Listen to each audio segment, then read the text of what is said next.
Yeah. This is for Palestine, Ramallah, West Bank, Gaza. This is for the child that is searching for the answer. Wish I could take your tears and replace them with laughter. Long live Palestine, long live Gaza. Palestine, Ramallah, West Bank, Gaza. This is for the child that is searching for the answer. Wish I could take your tears and replace them with laughter. Long live Palestine.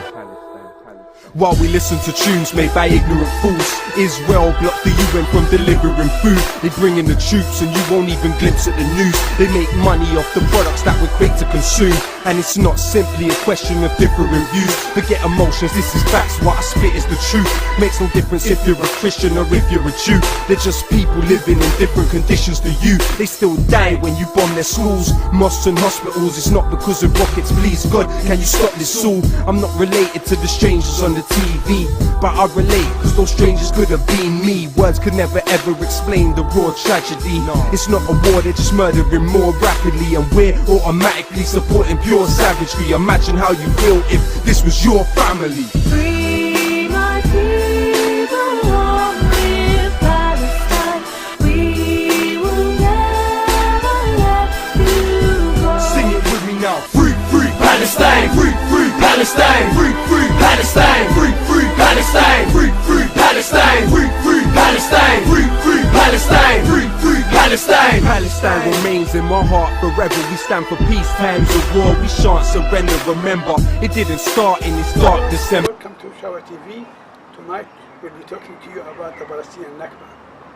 What happened in 1948 to the Palestinian Nakba, known in English as the Palestinian catastrophe. So, welcome to our show tonight. The Palestinian Nakba, which started in 1948, exact day 15th of May, where the Israelis invaded the Palestinian towns and villages and cities and drove out 750,000 Palestinians, killed hundreds of Palestinians by the Jewish gangs, Stern and Balmach, who actually campaigned to kick the Palestinians out of the 1948 to the neighboring countries. Now, a lot of you out there thinks the Palestinian Nakba started in 1948. This is not what happened exactly. Let's go back to the history of the Nakba. Right? 1917, which is the collapse of the Ottoman Empire.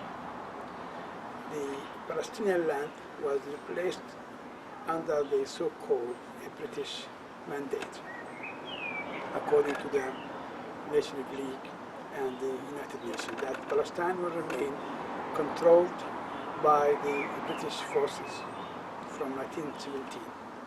Now, at that moment, a lot of the Zionist activists campaign all over the world under the pretext that they are looking for a safe haven for the Jews, which is being abused all over Europe.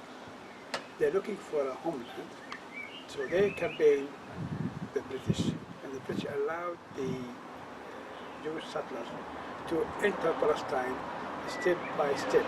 So from 1917 to 1948, they managed to be well organized, building so-called kibbutz. Kibbutz is a little farms, community farms, where they grow their own vegetables, their own houses, among the Palestinian community, right? At the same moment, they were trained by the British underground to attack and to kill Palestinians. Obviously, by the time the war started, which is 1948, just a year before that, while the Palestinian refugees, the Palestinian local residents, they're not equipped, they have no weapons, because at that time, if the British Army find an empty shell, bullet shell in your house, the owner of the house will be hanged. And there's a lot of Palestinians being hanged by the British Army just for having a pistol or an empty shell of a bullet. On the other hand, the Israeli Jews, they used to be trained secretly by a lot of the Jewish members of the British Army. England, especially UK, supported such states, trained the Zionists to attack and take over the Palestinian land. And the proof to that, the 1917 Balfour Declaration, which means England, who do not own the land, declared in Her Majesty's name, listen to this, Her Majesty's name, that the land of Palestine will be given to the Jews. So they're giving a land they do not own to a third party, taking the land from the Palestinians and give it to the Jews. And based on that, in order to sustain this fascist criminal group, they have trained them to take over the land. In 1947, the British suddenly withdrew from Palestine. So they left the Palestinians refugees on the mercy of the Zionist gangs, the Jewish gangs of Balmach, Ergon, and Stern. They then, 1948, and exactly this month, they started a campaign of terror, killed hundreds of Palestinians, and deported 750,000. People was actually running away because at that time 50 massacres did take place in the Palestinian towns and villages. So this poor peasants and poor farmers, local residents, they have no power to fight back.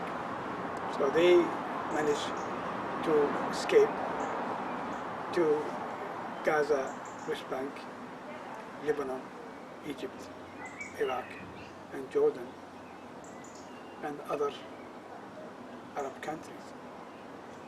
At that moment, shamefully, the Zionists declared on the 15th of May the so-called State of Israel. 2 minutes after they declared their own state, Truman, President of the United States, supported that state. And the United States supported Zionist state, despite of the misery of the Palestinians and the refugees who actually been in the refugee camps in Lebanon, Syria, Jordan, Iraq, Egypt, and Gaza West Bank for 66 years. What right the Zionists got in Palestine? Now they claim this land was given to them by God. And just imagine I take over at somebody else's house in this country, in UK. The owner of the house, who was kicked out with his family, called the police, and the police arrived, and I said to the police, well, the reason I'm taking his house because God gave me this house. What will happen to me, you think? Either I'll be jailed, or most likely I'll be sanctioned to a mental hospital. Because my claim really look funny. Now the Jews claim that 2,000 years ago they were kicked out of Palestine by the Romans, and now they're coming back. But let's go and look at it this way. It doesn't mean the Portuguese had to go back to Zambia because they ruled Zambia 200 years ago. It doesn't mean the Red Indians should go back and take their own country, which has been taken by force by the savage white gangs, European gangs who left Europe, and they discover, so-called discover, Columbus claimed, discover United States, discover America. America exists with the Red Indian population before any discovery. So just imagine we had to go back to the history, and obviously there will be nobody lives in the same land. The British will have to go somewhere, the the European countries, which is been obviously population movement all over. So each population had to move where they come from. And imagine the world map, how it look like, you know. So this false and big lies about the God giving the land. Now, they changed that lies and they said, well, the reason we wanted Palestine because we are victims of the Holocaust. Well, the Holocaust actually happened between 1940 and 1945. But they're declaring the land is belonged to the Jews by the British, which is the Balfour Declaration, was 1917. The Zionist movement conference in Basel in the 18th century, planning to take Palestine 150 years before the Holocaust. So where this lie come from? The reason we're taking the land because we are victims of the Holocaust. This is obviously, a lot of people believe this lie because they don't know the true history of the Zionist movement. From 18th century, they're campaigning all over Europe for taking Palestine. If they said, truly, God gave them the land, right? Well, let's go to the first conference in Basel, 1872, where they have a map in their conference, and a group of Zionists wanted at that time to take Argentina. Others wanted Uganda. Finally, they settled on taking Palestine. But if really God sent a message or a letter to the Jews and saying to them that their land, your land, should be Palestine, why they are confused between Palestine, Argentina, and Uganda? I can't believe that. So that shows the first lie. The second lie is they claim Palestine was an empty land with no population. Well, don't forget, at the same conference, they sent a delegation. And that delegation went to inspect, to inquire about the land and who lives there. It looked like the delegation visited Palestine on the summer. We went to north of Palestine, Nazareth, Tberia, where a lot of water. And they came back to report to the conference about their trip to Palestine. And they said, you have two enemies in that land. One is the Arabs, and two is the mosquitoes, because that, as I said, was summertime and a lot of water, and there must be a lot of mosquitoes. So, if they said the land was empty and no people on that land, well, how come the delegation reported back it was Arabs? The Arabs lived there, Palestinian, for centuries. Before that, it used to be the Canaanite land, the Canaan people who lived there for centuries. Before even the Jews deported or escaped Egypt from the Pharaoh and came to Palestine. There's a lot of evidence that shows that land was not empty. There was population who lives there. Some people actually describe them being a giant, big people. You know? That's the reason they say we can't go in to the land because there's giant people there. You know, and they ask Moses to go alone. Say, go fight it yourself. You know, we're not going to come with you. So I'm using all this reference, not because I want to use a religious reference, just because I want to prove that the report proved that there was a population living there, the Arabs. And the history proved that the Arabs lived there. Otherwise, explain to me a Jews from Ukraine or Poland, Russia, what's right he got there? especially we all know, this is not the true Jews. They are converted Khazars. They're the Khazars who converted to become Jews. The only Jews we consider is the tribes, the 12 tribes, right? Sons of Abraham. So the Jews lived all over the Middle East. There are Lebanese Jews, Iraqi Jews, Syrian Jews, right? But now none of the Zionists got any right to be there. And I think the best solution for them to go back where they come from, because all claims prove false. There's no right for them to go to live in that land.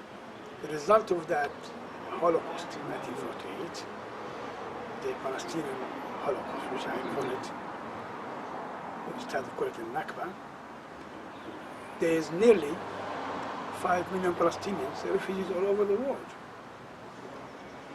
There are nearly 3 million Palestinians in West Bank living under a brutal fascist occupation, racist apartheid walls, checkpoint, jails. Gaza, nearly 1.8 million, living in the biggest concentration camp. This is what they call it, a Nazi Zionist camp, where Palestinians not allowed to travel. It's the longest siege in the world, in the history, is Gaza. Where people are deprived of going traveling, medicine, food, clean water, the right of movement. And what happened? The world who claim they are really caring about human rights, they're watching in silence for 6 years. And this is what is the so-called democracy in the Middle East, Israel. And this is my episode today, to give you a background of the Nakba in the past and Palestinian today. And thank you very much.